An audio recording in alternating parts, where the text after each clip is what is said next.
The storm had come without warning, as storms often did on Corvath 9. Lightning fractured the violet sky, and thunder rolled across the canyon like the roar of ancient gods.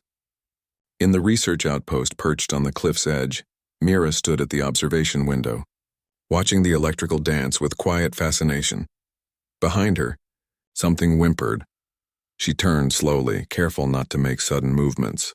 In the corner of the laboratory, pressed against the wall with his spotted fur standing on end, was Drex. The young Corvathi, barely 6 months old by human standards, trembled with each boom of thunder. His 4 eyes were wide, pupils dilated to black pools of terror, and his breathing came in rapid, shallow gasps. The Corvathi were apex predators on this world. Adult specimens stood 8 feet tall, possessed retractable claws that could slice through steel, and had hunting instincts so refined they could track prey across continents using nothing but electromagnetic signatures. They were feared across 3 star systems. Their empire had conquered 12 worlds before humanity had even discovered fire. But Drex was just a cub, orphaned when his pack had been caught in a territorial dispute, and right now, he was terrified of the sky. Mira had been studying the Corvathi for 2 years now, part of the Coalition's Xenobiology initiative. Most researchers kept their distance, observing through screens and barriers. The Corvathi, after all, barely tolerated other species. They viewed most sentient races as either prey or obstacles. Humans fell somewhere in between, too dangerous to hunt casually, too strange to fully understand. But Mira had always had a gift with frightened creatures. She crossed the lab slowly, her footsteps deliberate and calm. Drex's ears flattened against his skull, and a low growl rumbled in his throat. Not aggressive, but defensive, warning her to stay back. Another crack of thunder split the air, and the growl dissolved into a pitiful mewl. Hey, Mira said softly, lowering herself to the floor several feet away from him. It's okay, little one. It's just noise. Just light and noise. Drex didn't understand her words. The translation matrix had been removed for this session to test natural behavior. But he understood tone. His head tilted slightly, one ear rotating toward her voice. Mira began to hum. It was an old melody, something her grandmother had sung to her during storms when she was small.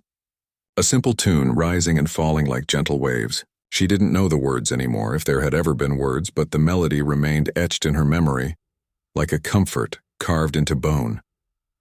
The Corvathi's breathing began to slow. His ears, which had been plastered flat against his head, twitched upward slightly. Another thunder crack rolled through the canyon, but this time Drex didn't flinch quite as hard.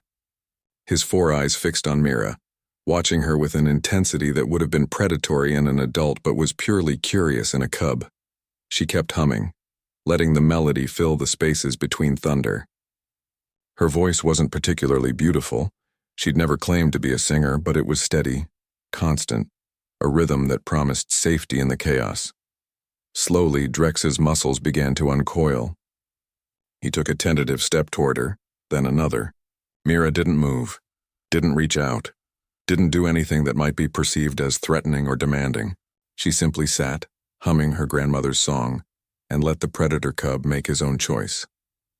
When Drex finally reached her, he circled once, twice, his nose working as he processed her scent.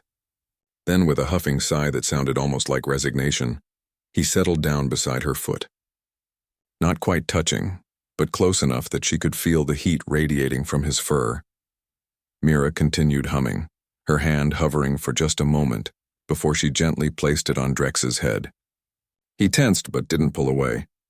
Her fingers found the soft spot behind his ears.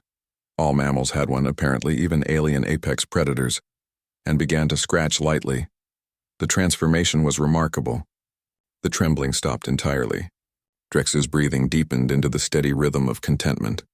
Outside, the storm raged on, lightning painting the laboratory in stark flashes of white and purple. But inside, a human and a Corvathi cub existed in a bubble of calm. 3 months later, when Drex's adult pack came to retrieve him, they found him sleeping at Mira's feet while she worked at her terminal.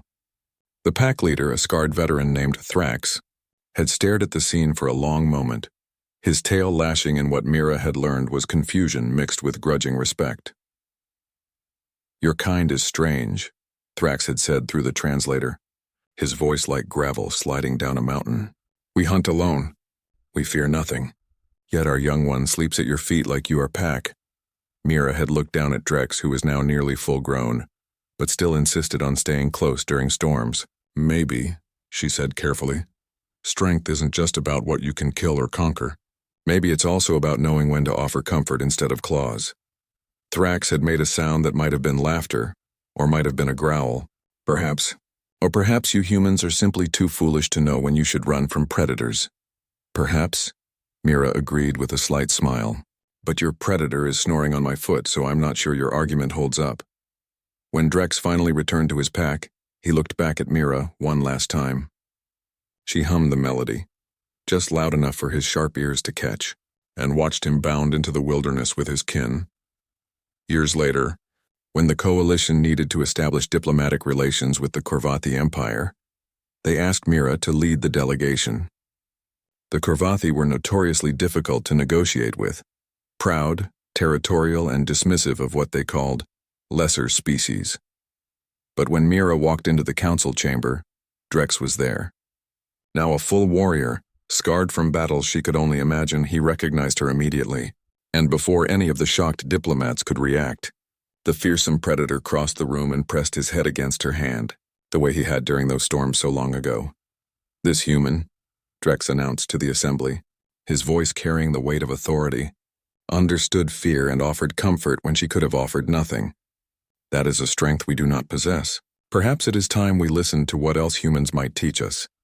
The negotiations that followed were the most successful in coalition history, and through it all, whenever thunder rolled across the diplomatic compound, Mira would hum her grandmother's melody, and Drex would find his way to her side. Some predators, it turned out, never forgot the sound of safety.